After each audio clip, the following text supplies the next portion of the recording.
Good evening dear student. आज हम पढ़ रहे हैं क्लास 11th अकाउंटेंसी, जिसमें पढ़ रहे हैं चैप्टर 5। क्या नाम है चैप्टर का? जर्नल। ये आपके कॉमर्स का सबसे इम्पॉर्टेंट चैप्टर है। क्यों इम्पॉर्टेंट है?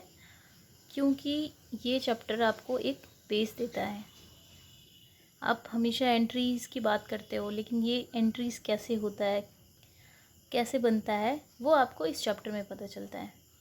ये चैप्टर सिर्फ क्लास 11th के नहीं, क्लास 12th, बीकॉम, एमकॉम, कोई एंट्रेंस एग्ज़ाम दे रहे हो आप उसके लिए, कोई जॉब के लिए एग्ज़ाम दे रहे हो आप उसके लिए, तो ये एंटायर कॉमर्स के लिए इम्पॉर्टेंट चैप्टर है, ना कि अकाउंट्स के लिए। तो इसलिए हम कोशिश करेंगे कि इस चैप्टर को बहुत अच्छे से समझें ताकि आपको फ्यूचर में कोई प्रॉब्लम ना हो। ओके, तो हल्की सी थियरी पढ़ेंगे इसके बारे में। होता क्या है ये journal? The book in which transaction is recorded for the first time from a source document are called books of original entry या फिर journal entry। कह रहा है वो किताब जिसमें कोई भी ट्रांजेक्शन, याद है मैंने आपको क्या बताया था कि सबसे पहले हम रिकॉर्डिंग करते हैं। आप अगर कोई बिज़नेस कर रहे हो, जैसे कि हमारा पेन का बिज़नेस है, हम बिज़नेस कर रहे हैं, तो हमें हर दिन कितने ट्रांजेक्शन हुए याद नहीं रह सकता। आपने एक दिन में, अभी छोटा बिज़नेस है तो आप अगर एक दिन में 8-10 पेन बेच रहे हो तो अलग बात है, लेकिन आप हज़ारों पेन का बिज़नेस कर रहे हो, एक दिन में आपके हज़ारों पेन सेल हो रहे हैं, तो क्या आप लर्न कर सकते हो? नहीं। और बहुत बड़े लेवल पे फॉर्म है तो लाखों लाखों पेन आपके जा रहे हैं। इसकी वजह से बिज़नेस में एंट्री रिकॉर्ड करना बहुत इम्पॉर्टेंट है।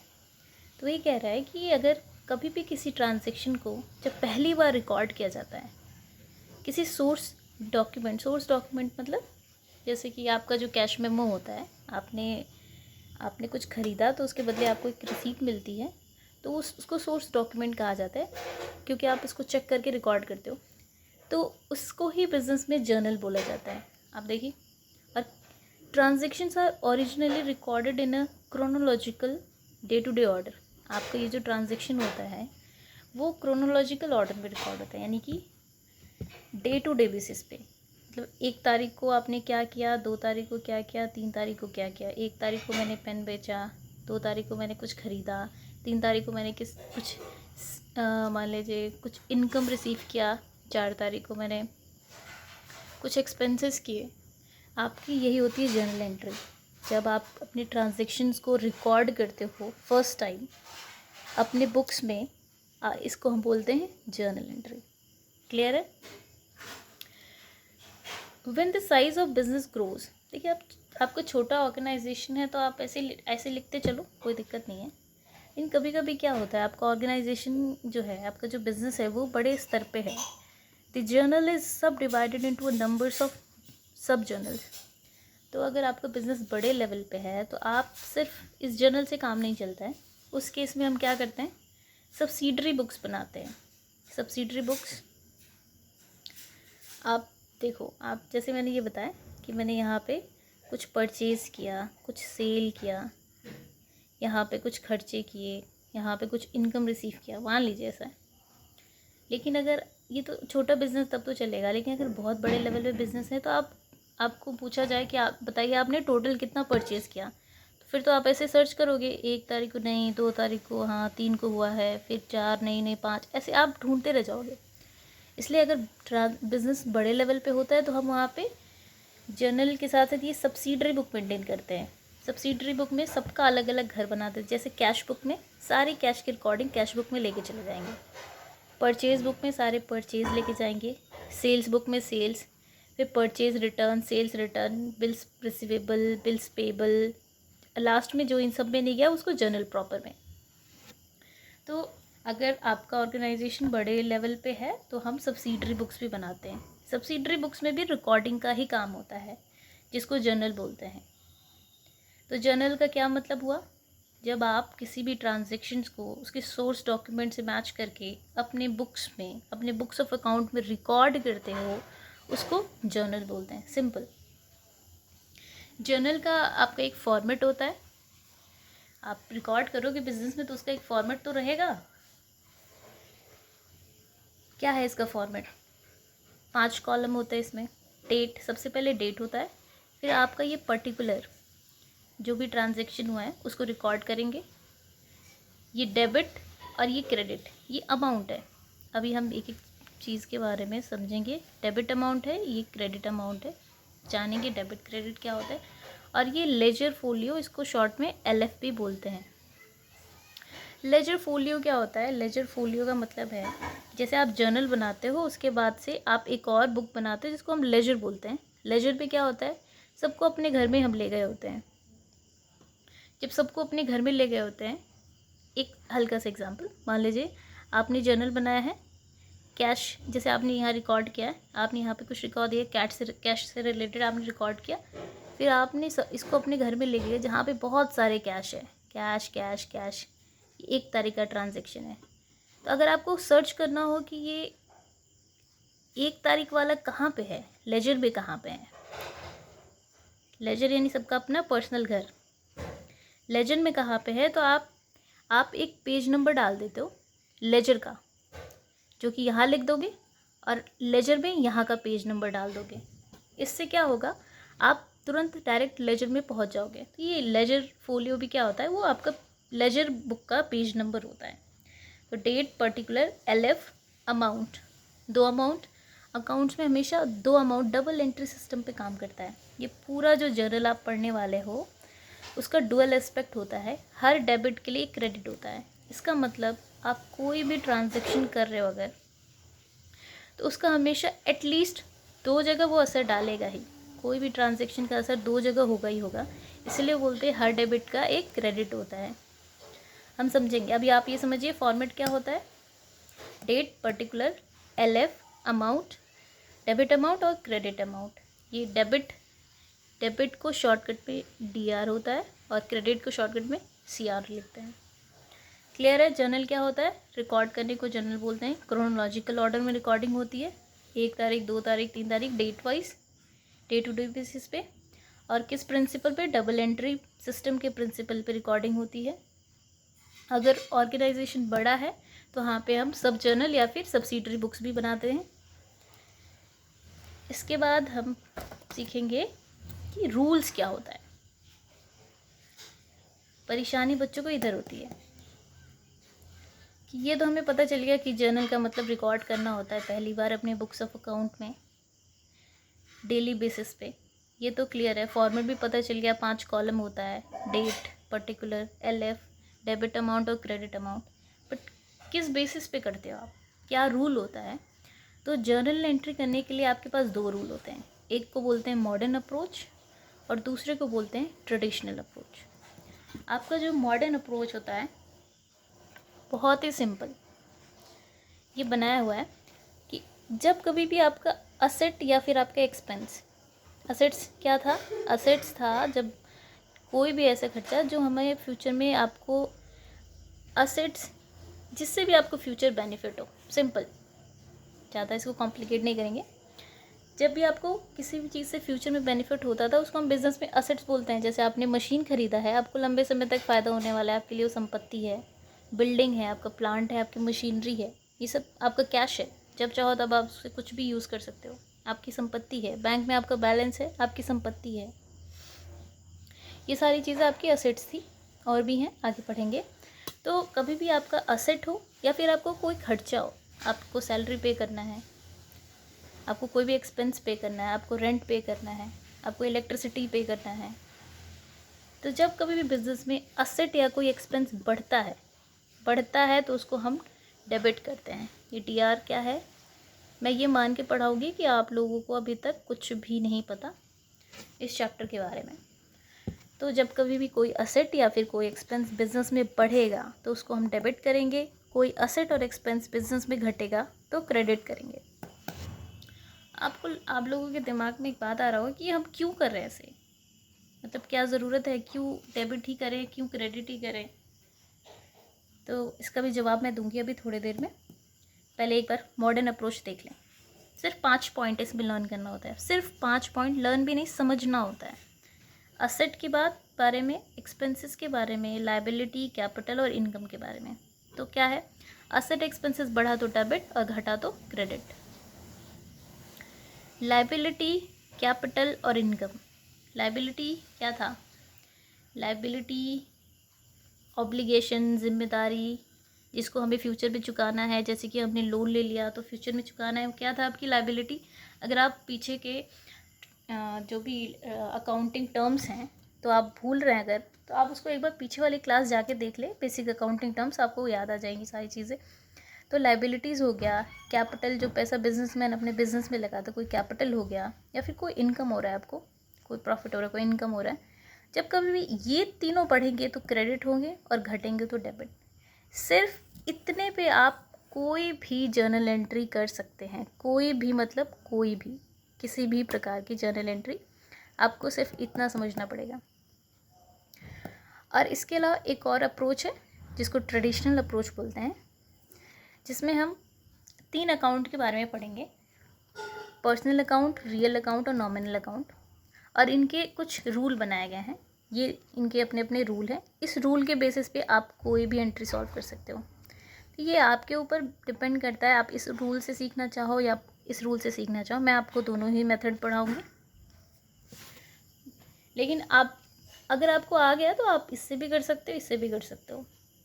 तो देखिए ये इसमें क्या है, आपके 3 अकाउंट है, पर्सनल अकाउंट, रियल अकाउंट और nominal account. Personal, real, nominal, इनके रूल्स क्या हैं? Debit the receiver, credit the giver. Rule बाद में बात करेंगे, पहले हम जानते हैं कि ये होता क्या है, पर्सनल, रियल और नॉमिनल क्या होता है।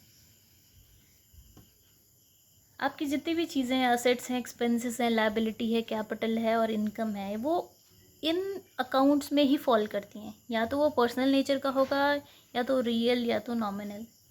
देखिए एक्चुअल में जो आपका अकाउंट्स है उसकी क्लासिफिकेशन 2 पार्ट में होता है। एक होता है पर्सनल अकाउंट या तो इम्पर्सनल अकाउंट। या तो वो पर्सनल अकाउंट होगा या तो इम्पर्सनल अकाउंट होगा। पर्सनल अकाउंट ये भी फिर से सब डिवाइडेड है। पर्सनल क्या मतलब? पर्सन मतलब पर्सन की बात कर रहा है, पर्सन की बात हो रहा है, ह्यूमन बीइंग की बात हो रहा है, यही होता है पर्सन, पर्सन की बात कर रहा है। आपका ये भी 3 पार्ट में डिवाइड, या तो वो नेचुरल पर्सन होगा, या तो वो आर्टिफिशियल पर्सन होगा, या तो वो रिप्रेजेंटेटिव पर्सन होगा। नेचुरल पर्सन यानी कि जैसे कि आप हैं, हम लोग हैं, इंसान। नेचुरल पर्सन यानी कि ह्यूमन बीइंग, ह्यूमन बीइंग की बात कर रहा है और क्या। ह्यूमन बीइंग यानी कि राम, श्याम, मोहन, राजू, ये क्या होते हैं? Natural person. सीता, गीता, कुछ भी इंसान की बात हो तो आप समझ जाओगे ये नेचुरल पर्सन की बात होता है। आर्टिफिशियल पर्सन, ये टर्म क्यों आया है यहाँ पे? क्या कोई पर्सन आर्टिफिशियल भी होता है? क्या ये रोबोट की बात कर रहा है? नहीं, ये रोबोट की बात नहीं कर रहा है। आपके बिजनेस में जो भी आपके फर्म होते हैं, आपका जो कोई भी फर्म हो गया, कोई भी बिज़नेस हो गई, कोई कंपनी हो गई, उसमें रिकॉर्डिंग उसको एज अ पर्सन मान के किया जाता है। आप जो कुछ भी कभी भी बुक्स में रिकॉर्ड कर दोगे, आप सुनते होंगे, बिज़नेस और बिजनेसमैन को अलग मान के रखा जाता है। तो बिज़नेस को भी, जो कोई कंपनी है, कोई फर्म है, कोई फर्म हो गई, कोई कंपनी हो गई, ये सब क्या है? एज अ आर्टिफिशियल पर्सन इनको माना जाता है। इनके नाम पे इनके बुक्स में रिकॉर्डिंग होती है, बिजनेस मैन के नाम पे नहीं रिकॉर्डिंग होती है। आप कोई कंपनी उठा लो, जैसे मारुति का नाम उठा लो, तो मारुति के ओनर का नाम मारुति नहीं है, मारुति तो कंपनी का नाम है। और जो भी उनके बुक्स में रिकॉर्डिंग होती है वो मारुति के नाम पे रिकॉर्डिंग होती है। कोई भी रिकॉर्डिंग उसके उनके ओनर के नाम पे दो तो मारुति कंपनी जो है वो एक आर्टिफिशियल पर्सन, उसको एक आर्टिफिशियल पर्सन की तरह दिखाया जाता है। तो बिज़नेस में ये आर्टिफिशियल पर्सन हो गया, नेचुरल पर्सन, आर्टिफिशियल पर्सन। और एक होता है रिप्रेजेंटेटिव पर्सन, किसी पर्सन को रिप्रेजेंट कर रहा है। जैसे कि मान लीजिए कोई, आपको मान लीजिए कि आउटस्टैंडिंग सैलरी है, मतलब कि सैलरी है, आपको कुछ लोगों को सैलरी देना भी बाकी है। आपने उनसे काम करवा लिया है बट अभी तक आपने उनको सैलरी नहीं दिया है, तो आप उसको बोलते हो आउटस्टैंडिंग सैलरी। यानी कि आपने सर्विस तो ले ली है बट आपने अभी तक पेमेंट नहीं किया है। तो वो आपका सिर्फ खर्चा नहीं है, वो आउटस्टैंडिंग खर्चे हैं। तो उस केस में जो आउटस्टैंडिंग सैलरी है, मान लीजिए आउटस्टैंडिंग सैलरी है,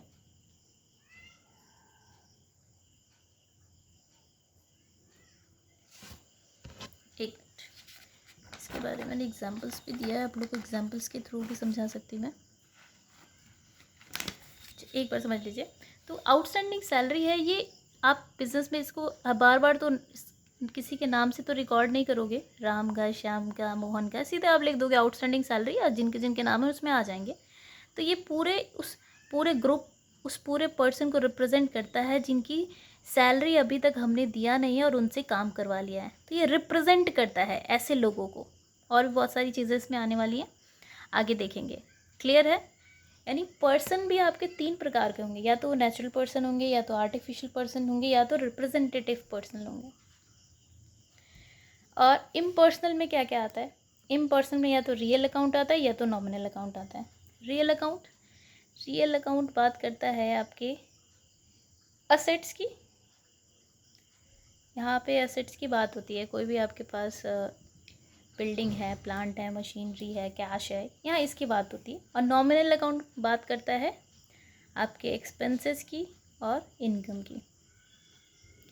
इसलिए हर जगह इसको बार बार पर्सनल, इम्पर्सनल ना लिखे, सिर्फ 3 तरीके में इसको बांट दिया जाता है, पर्सनल अकाउंट, रियल अकाउंट और नॉमिनल अकाउंट।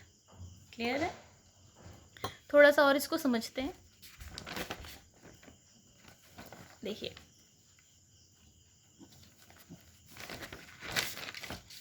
पर्सनल अकाउंट क्या होता है? All those accounts which are related with an individual, firm, company or any institution are called personal account। वही मैंने बताया कि सारे अकाउंट्स जो कि रिलेट करता है किसी इंडिविजुअल से, जिंदा इंसान, कोई फर्म हो, फर्म को भी हम रिप्रेजेंट करते हैं एज आर्टिफिशियल पर्सन की तरह मान के चलते हैं। कोई कंपनी होगी वो भी हमारे लिए एक पर्सन की तरह, कोई इंस्टीट्यूशन हो गया, पर्सनल, ये सारी चीज़ें पर्सनल अकाउंट में हैं। पर्सन की बात करता है, तो पर्सन एक तो जिंदा इंसान हो गया, और दूसरा पर्सन वो भी होता है जिनको हम मान के चलते हैं कि वो पर्सन है, मान के चलते हैं। और एक और पर्सनल अकाउंट में आता है ऐसे लोगों के समूह को जो रिप्रेजेंट करता हो, ऐसे अकाउंट्स। फिर से देखेंगे, नेचुरल पर्सन, ये तो क्लियर है। अकाउंट्स ऑफ ह्यूमन बींग, वो सारे अकाउंट जो ह्यूमन बींग के हो, राम का, मोहन, सोहन, कोई ड्राइंग्स है तो किसी के नाम पे होगा, किसका ड्राइंग्स का अकाउंट है? डेटर्स का अकाउंट। डेटर कौन थे?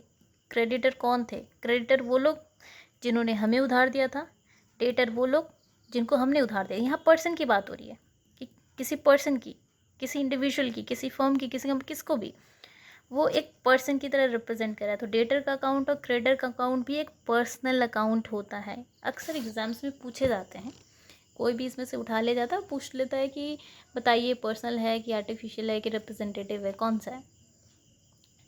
तो डेटर का अकाउंट भी हो गया, एक पर्सन को रिप्रेजेंट कर रहा है। क्रेडिटर वो लोग जो हमें उधार दिए हैं, तो वो भी एक पर्सन को रिप्रेजेंट कर रहा है। ये ह्यूमन बीइंग की बात कर रहा है।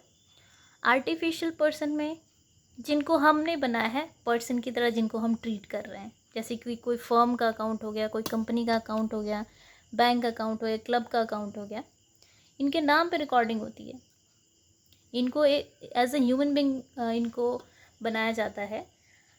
और आप पढ़ेंगे आगे, जैसे आप नेचुरल पर्सन है तो हम साइन करते हैं, लेकिन इनका अपना पर्सनल सील भी होता है। कंपनी का देखते हो ना, उनकी मोहर होती है, तो वो उनको, क्योंकि उनको वो एक आर्टिफिशियल पर्सन है। Representative person, when an account represent a particular person और अ ग्रुप ऑफ पर्सन, जब कोई अकाउंट किसी पर्सन को रिप्रेजेंट करता है या फिर किसी ग्रुप ऑफ पर्सन को रिप्रेजेंट करता है। जैसे मैंने अभी बताया, आउटस्टैंडिंग एक्सपेंस, कोई भी ऐसा खर्चा जो आपने, जिसका बेनिफिट ले लिया है और अभी तक उसको पे नहीं किया है, तो वो आपके आउटस्टैंडिंग एक्सपेंसेस हो गए। जैसे कि मैंने बताया कि सैलरी पे करना बाकी है मेरा अभी, तो ये उन लोगों को रिप्रेजेंट करता है जिनसे आपने काम करवाया है और अभी तक पेमेंट नहीं किया है, इसलिए ये आपका रिप्रेजेंटेटिव पर्सनल अकाउंट होता है। प्रीपेड एक्सपेंसेस, आपने कुछ खर्चा कर दिया है अभी तक और अभी तक उसका बेनिफिट नहीं लिया है, एडवांस में पे कर दिया आपने कुछ और अभी तक आपने उसका बेनिफिट नहीं, तो आपके प्रीपेड एक्सपेंसेस हो गए, एक्रूड इंटरेस्ट हो गए। ये सारे आपके रिप्रेजेंटेटिव पर्सनल अकाउंट हैं। क्लियर है? और जो जो टर्म्स अभी मैं नहीं बता रही हूँ ताकि आप कंफ्यूज ना हो, एक दो टर्म्स हैं वो आगे आपको धीरे धीरे सारी चीज़ें समझ में आएंगी। फिर आता है आपका रियल अकाउंट। पर्सनल के बारे में पढ़ लिया हमने, 3 प्रकार होते हैं, नेचुरल, आर्टिफिशियल और representative. Real accounts of all those things whose value can be measured in term of money and which are the properties of the business, जिनको मनी में मेज़र कर सके और जो बिजनेस की संपत्ति हो। सारे असेट्स आते हैं इसी में, जैसे कि cash account, furniture account, machine account, goodwill, building etcetera. इनके भी 2 प्रकार होते हैं। क्या क्या? या तो वो टेंजिबल होगा या तो इनटेंजिबल होगा। टेंजिबल का मतलब होता है which can be seen and touched, जिनको हम देख सकते हैं, छू सकते हैं। जैसे कि कैश, ऐसे आपके बिजनेस में मैंने पढ़ाया था आपको बेसिक अकाउंटिंग टर्म में इस टॉपिक को, कि कुछ ऐसी संपत्ति होती है जिनको हम छू सकते हैं, देख सकते हैं। जैसे कि कैश आप देख सकते हो, छू भी सकते हो। बिल्डिंग हो गया, प्लांट हो गया, मशीनरी हो गया, ये सारे रियल, टेंजिबल रियल है। और कुछ ऐसी संपत्ति भी होती हैं जो दिखाई नहीं देती हैं ना, जिन्हें हम छू सकते हैं, लेकिन वो हमारी संपत्ति होती है। जैसे कि गुडविल यानी कि आपकी अच्छी रेपुटेशन। मैंने कुछ एग्जांपल दिया था आप लोग को शाहरुख खान या सलमान खान के बारे में। उनकी, जैसे कि आप कोई बिज़नेस कर रहे हो और आपने सिर्फ उनको इनॉग्रेशन में ही बुला लिया, उनके नाम पे कितने लोग आपके बिज़नेस में आ जाएंगे? अब बताइए, उनके नाम की एक वैल्यू है, वो उनकी अच्छी रेपुटेशन की एक वैल्यू है। तो इसलिए गुडविल भी, अच्छी रेपुटेशन भी एक आपके लिए एक संपत्ति होती है। किसी कंपनी की अगर इतने सालों से उसने जो मेहनत कर के अच्छे काम कर के उसने जो अपने मार्केट में वैल्यू बढ़ाई है, उसकी वजह से उसको प्रॉफिट होता है, जिसको हम गुडविल बोलते हैं। और इस गुडविल आपका एक असेट है। जैसे पेटेंट भी हो गया, कॉपीराइट भी हो गया, सबके बारे में मैंने पहले भी पढ़ाया है। ये सब आपकी ऐसी संपत्ति हैं जिनको जो दिखाई नहीं देती हैं और जिनको आप छू नहीं सकते हो, लेकिन आपके बिजनेस की संपत्ति होती है। तो ओवरऑल रियल अकाउंट्स असेट्स की बात करता है, टेंजिबल हो या इंटेंजिबल हो। तो रियल अकाउंट्स हो गया। नॉमिनल अकाउंट्स क्या होता है? नॉमिनल का मतलब होता है खर्चा। नॉमिनल अकाउंट्स आपके खर्चा, एक्सपेंसेस और इनकम की बात करता है। नॉमिनल अकाउंट जहाँ पे भी आपको शब्द समझ, यानी कोई भी खर्चा हो या फिर कोई इनकम हो, आपको तुरंत समझ वो नॉमिनल अकाउंट है। कोई सैलरी पे कर रहे हैं, रेंट पे कर रहे हैं, डिस्काउंट अलाउ कर रहे हैं, बैड डेब्ट हो गया, कोई कमीशन रिसीव किया, इंटरेस्ट रिसीव किया, यानी इनकम, देयर एक्सपेंसेस। तो जब भी एक्सपेंसेस और इनकम की बात हो तो वो बात किसकी होती है? वो बात होती है नॉमिनल अकाउंट्स की। आपको समझ में आया क्या? कि आपका कोई भी जितनी चीज़ें पढ़ोगे वो 3 अकाउंट में ही होती है। या तो वो पर्सनल अकाउंट के नेचर का होगा, या तो रियल अकाउंट होगा, या तो नॉमिनल होगा, या तो इनकम होगा, एक्सपेंस होगा, या तो आपकी संपत्ति होगी, या तो वो आपका नेचुरल पर्सन होगा, या आर्टिफिशियल पर्सन, या रिप्रेजेंटेटिव पर्सन। अच्छा, एक रूल है, इनको जनरलाइज करने का एक रूल होता है। ट्रेडिशनल अप्रोच में देख रहे थे हम, ट्रेडिशनल अप्रोच में ही पर्सनल अकाउंट, रियल अकाउंट और नॉमिनल अकाउंट की बात कही गई है। तो पर्सनल अकाउंट का जो रूल है वो है debit the receiver, credit the giver. कहता है कि जब भी कुछ रिसीवर है, जो रिसीव कर रहा है उसको डेबिट करेंगे, जो दे रहा है उसको क्रेडिट करेंगे। रियल अकाउंट क्या कहता है? Debit what's come in, credit what's goes out. Nominal account debits all expenses, credit all expenses. पहले हम समझेंगे डेबिट क्यों बोल रहा है, क्रेडिट क्यों बोल रहा है।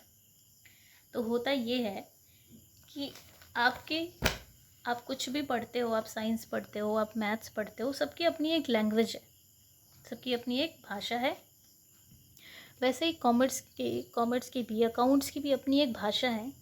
आप कुछ रिकॉर्ड करते हो तो उनके लिए भी एक लैंग्वेज बनाई गई है, जिनको उसी लैंग्वेज में डेबिट और क्रेडिट आता है। ये रिकॉर्डिंग आप क्यों इसको इतना अच्छे से प्रेजेंट करके कर रहे हो? अकाउंटेंसी क्या है? अकाउंटेंसी सबसे पहली लाइन ही कहती है अकाउंटिंग इज़ एन आर्ट है।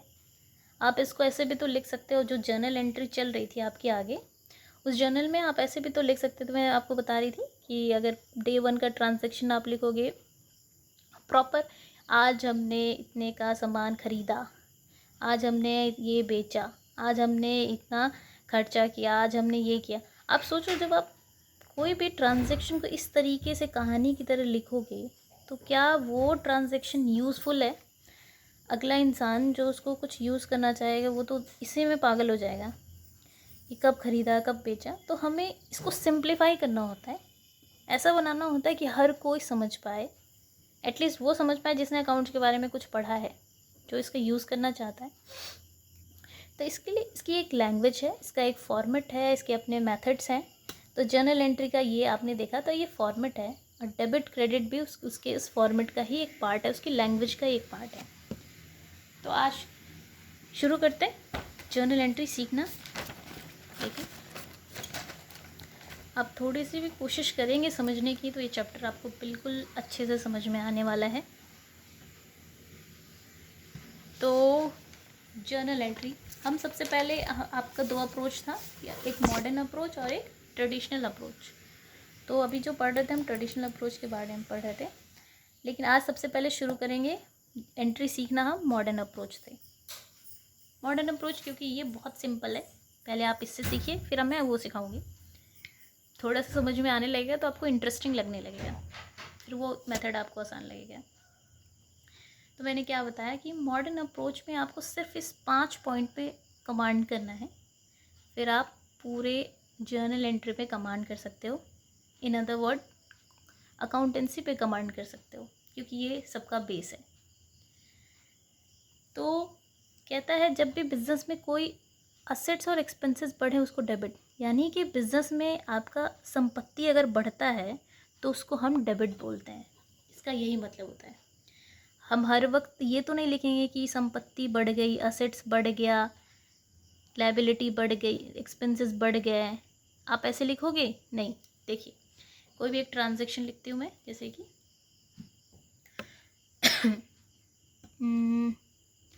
क्या है, पास जर्नल एंट्रीज इन दी, किसके बुक्स में होता है, in the book of firm. ये क्यों लिखा मैंने, ये बताने के लिए कि ये फर्म की बुक में रिकॉर्डिंग होती है, बिजनेसमैन की बुक में नहीं। बिजनेस और बिजनेसमैन अलग अलग होते हैं। कह रहे कुछ एंट्रीज पास करते हैं। ओके, तो सबसे पहली ट्रांजैक्शन लिखती हूँ मैं, कुछ खरीदते हैं। क्या खरीदें, चलिए बिल्डिंग खरीदते हैं। ओके, पहला ट्रांजैक्शन है, कह रहे हैं purchase building for ₹5 lakh. 5 lakh की बिल्डिंग ख़रीदा हमने, और बिल्डिंग खरीदोगे तो क्या कुछ देना भी तो पड़ेगा, बिल्कुल। एंड पेड इन कैश, कुछ कैश में आपने उसके बदले में कैश पे किया। ये आपका एक ट्रांजैक्शन है। देखिए, आपका ट्रांजैक्शन है कि हमने ख़रीदा building. Double entry system, double entry system में आपको ढूंढना पड़ेगा क्या, किन दो चीज़ों की बात हो रही है, क्या दो चीज़ें अफेक्ट हो रही हैं। तो अगर ध्यान से देखोगे आप कि कह रहे हैं purchase building for ₹5,000 paid in cash, आपने ख़रीदा बिल्डिंग और उसको पे कर दिया कैश में।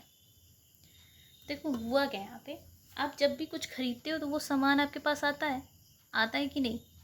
छोटा सा बच्चा भी बोलेगा कि अगर आप उसको टॉफ़ी ख़रीद रहे हो तो उसके पास क्या आया, टॉफ़ी आया। वैसे ही अगर आप बिल्डिंग ख़रीद रहे हो तो आपके पास आएगा बिल्डिंग। ओके, बिल्डिंग क्या होगा, ऐड होगा आपके पास बढ़ जाएगी बिल्डिंग। लेकिन और क्या रहा है कि कैश में पे कर दिया, तो अगर कुछ आया तो उसके बदले कुछ जाएगा भी, क्या गया है, कैश गया है। यही तो है जर्नल एंट्री। बिल्डिंग इंक्रीज़ किया आपके बिजनेस में और कैश क्या किया, डिक्रीज़ किया। यही हुआ, बिल्कुल यही हुआ। यही होती है जर्नल एंट्री। लेकिन क्योंकि आप, जैसा कि मैंने बताया कि हर सब्जेक्ट की अपनी लैंग्वेज है, तो अकाउंट्स की भी अपनी लैंग्वेज है, और अकाउंट्स की लैंग्वेज में रिकॉर्डिंग ऐसे नहीं होती है। उसके लिए ही जर्नल का फॉर्मेट आया है, उस पर रिकॉर्डिंग करते हैं। ओके, तो अब जर्नल के फॉर्मेट में करोगे तो आप उसको क्या बोलेगा कि जब भी देखेंगे आप, चलिए इधर रूल कहता है कोई भी संपत्ति हो या फिर कोई खर्चा हो, कोई एसेट हो, कोई एक्सपेंस हो, बढ़ा तो डेबिट और घटा तो क्रेडिट। यानी कि बिल्डिंग तो बढ़ गया हमारे पास, तो बिल्डिंग क्या होना चाहिए, बिल्डिंग जो है हमारे पास वो होना चाहिए डेबिट, ओके। और कैश भी आपकी संपत्ति है, तो कैश घटा, फिर देखेंगे असेट अगर बढ़ा तो डेबिट और घटा तो क्रेडिट। इस बार तो घट रहा है, ये घट गया तो क्या लिखेंगे इसको, क्रेडिट। ठीक है, ये भी सही है, ये भी रिकॉर्डिंग ही है, लेकिन इसको जर्नल एंट्री नहीं बोलेंगे क्योंकि अभी प्रॉपर अकाउंट्स की लैंग्वेज में नहीं है। ठीक, तो इसको भी क्रॉस है तो सही, बट प्रेजेंट अच्छे से नहीं किया गया है। तो एक्चुअल में प्रेजेंट कैसे करते हैं, इसको प्रेजेंट करेंगे अकाउंट्स की लैंग्वेज में बिल्डिंग अकाउंट। अकाउंट्स की बात हो रही है यहाँ पे, हर सबके अपने अपने अकाउंट हैं, तो building account debit, building account debit. और क्योंकि इसको प्रेजेंट करने का एक तरीका है, तो क्रेडिट वर्ड ना लिख के इसकी जगह क्या लिखते हैं, टू कैश अकाउंट क्रेडिट। ये समझ में आया, ये है सही तरीका अकाउंटेंसी का। लिखा तो हमने सिंपल सी वही बात है, डबल एंट्री सिस्टम, दो ट्रांजैक्शन पे असर पड़ रहा है, बिल्डिंग और कैश पे, बिल्डिंग आ रहा है और कैश जा रहा है। तो डेबिट कब होता है, जब भी आपके बिजनेस में कोई संपत्ति, आपको सिर्फ ये मेथड यूज़ करना है। आप देखेंगे सिर्फ इन 5 पॉइंट से आपको पूरी एंट्री आ जाएगी। आपके बिजनेस में असेट अगर बढ़ा तो डेबिट और घटा तो क्रेडिट। तो डेबिट यानी कि असेट एक्सपेंसेस बढ़ते हैं तो डेबिट होते हैं, तो आपकी बिल्डिंग बढ़ गई, डेबिट कर देंगे, कैश आपका क्रेडिट कर देंगे। इसको और अच्छे से लिख सकते हैं हम लोग, बिल्कुल लिख सकते हैं इसको, इसी डेबिट को शॉर्ट फॉर्म में DR लिखते हैं। बार बार कौन लिखेगा, इसलिए आप इसको CR। यहाँ पे अमाउंट लिख दोगे आप, जो भी आपका अमाउंट है, डेबिट अमाउंट और क्रेडिट अमाउंट लिख दोगे। आए समझ में, तो और अच्छे से लिख देती हूँ मैं, बिल्डिंग अकाउंट डेबिट। ये 2 देखिए, इसको यहाँ भी लिख सकते हैं, लेकिन प्रेजेंट अच्छा प्रेजेंट करने का एक तरीका है, 2 क्रेडिट ना लेके 2 लिख देते हैं। 2 का मतलब ही हो गया वो क्रेडिट है, टू कैश अकाउंट। तो अमाउंट कितना था, 5 लाख रुपए। तो आपकी बिल्डिंग आई कितने की, 5 लाख रुपए की बिल्डिंग आई है। 5 लाख की बिल्डिंग आई तो कैश भी तो कितना क्या होगा, 5 लाख रुपए। बस हो गया आपका जर्नल एंट्री, यही तो है एंट्री। और यहाँ पे हम नरेशन में लिख देते हैं जो काम किया है। क्या काम किया हमने, बिल्डिंग परचेज, बिल्डिंग परचेज्ड। ठीक, ये हो गया आपका ट्रांजैक्शन, पहला ट्रांजैक्शन बिल्कुल सही है। क्योंकि ये तरीका सही नहीं है, मतलब रिकॉर्डिंग तो सही है ये, लेकिन हर सब्जेक्ट की अपनी लैंग्वेज होती है। वैसे अकाउंट्स की भी अपनी एक लैंग्वेज होती है। बढ़ने हर वक्त नहीं लिखेंगे इंक्रीज़ हुआ, डिक्रीज़ हुआ। इंक्रीज़ हो रहा है, अगर असेट इंक्रीज़ हो रहा है तो उसको क्या लिखेंगे, डेबिट हुआ। समझ में आए, और इसी डेबिट को शॉर्ट फॉर्म में लिख देते हैं, DR लिख देते हैं। तो जर्नल एंट्री क्लियर है, building account debit to cash account. एक और ट्रांजेक्शन, इस बार कुछ और खरीदते हैं, फर्नीचर खरीद लेते हैं। चलिए, परचेज फर्नीचर फॉर रुपीज़, कितने का फर्नीचर खरीदते हैं, 3 लाख का फर्नीचर खरीद लेते हैं। And paid in cash, and paid in cash, okay. तो purchase furniture for rupees 3 lakh and paid in cash. फिर से एक बार समझेंगे, क्योंकि मैंने आपको बताया, मैं मान के पढ़ा रही हूँ कि आपको जर्नल एंट्री में कुछ नहीं आता। ठीक है, तो आप कभी फर्नीचर खरीदोगे तो आपके पास क्या आएगा, फर्नीचर, क्या आएगा, फर्नीचर ऐड होगा। और आपके पास ये कह रहा है कि कैश में पे कर दिया, तो कैश क्या हो गया, माइनस हो गया। फर्नीचर भी असेट है और कैश भी असेट है। ठीक है, यानी कि फर्नीचर बढ़ रहा है तो क्या होता है, डेबिट होता है, डेबिट। और कैश है, कैश भी असेट है, घट रहा है तो क्रेडिट। बस ठीक है, हो गया। लेकिन इसको थोड़ा अकाउंट्स की, फर्नीचर बढ़ रहा है तो डेबिट, और कैश है घट रहा है तो क्रेडिट, इसको थोड़ा अकाउंट्स की लैंग्वेज में लिख दिया जाए। अकाउंट्स की लैंग्वेज में लिखना है, यानी कि फर्नीचर अकाउंट डेबिट। क्रेडिट का लिखने का तरीका है 2, यहाँ पे 2 लगाते हैं, 2 कैश अकाउंट। कितने से? 3 लाख से। ठीक है। फर्नीचर आपको कितने से बढ़ गया? 3 लाख से बढ़ गया। कैश कितने से घट गया? 3 लाख से घट गया। क्लियर है? और यहाँ पे एक नरेशन लिख दिया जाता है जो काम हुआ है, फर्नीचर परचेज लिख सकते हो। तो ये आपकी सिंपल सी एंट्री है और आज शुरू कर दिया है मैंने। नेक्स्ट क्लास में इसको बहुत अच्छे से पढ़ेंगे, समझेंगे। तो आपको याद करना है, हम मॉडर्न अप्रोच से पढ़ रहे हैं। पहले मॉडर्न अप्रोच सीखेंगे, जिसके ये छोटा सा, ये बस इतना सा ही मेथड है। असेट एक्सपेंसेस बढ़ता है तो डेबिट, घटता है तो क्रेडिट। लायबिलिटी कैपिटल इनकम बढ़ता है तो क्रेडिट और घटता है तो डेबिट। मैंने अभी तक सिर्फ असेट्स का ही दिखाया है कि असेट्स, मैंने एग्जांपल्स में असेट्स के एग्जांपल लिए। असेट्स हैं, देखिए ये बढ़ रहा है तो डेबिट कर दिया था, घट रहा है तो क्रेडिट कर दिया था। इसके लिखने का तरीका बताया मैंने। तो आज की क्लास में इतना ही रखते हैं। नेक्स्ट क्लास में इसके आगे पढ़ेंगे। और क्लासेस आपको अच्छी लगी हो तो लाइक शेयर सब्सक्राइब ज़रूर करें। Thank you.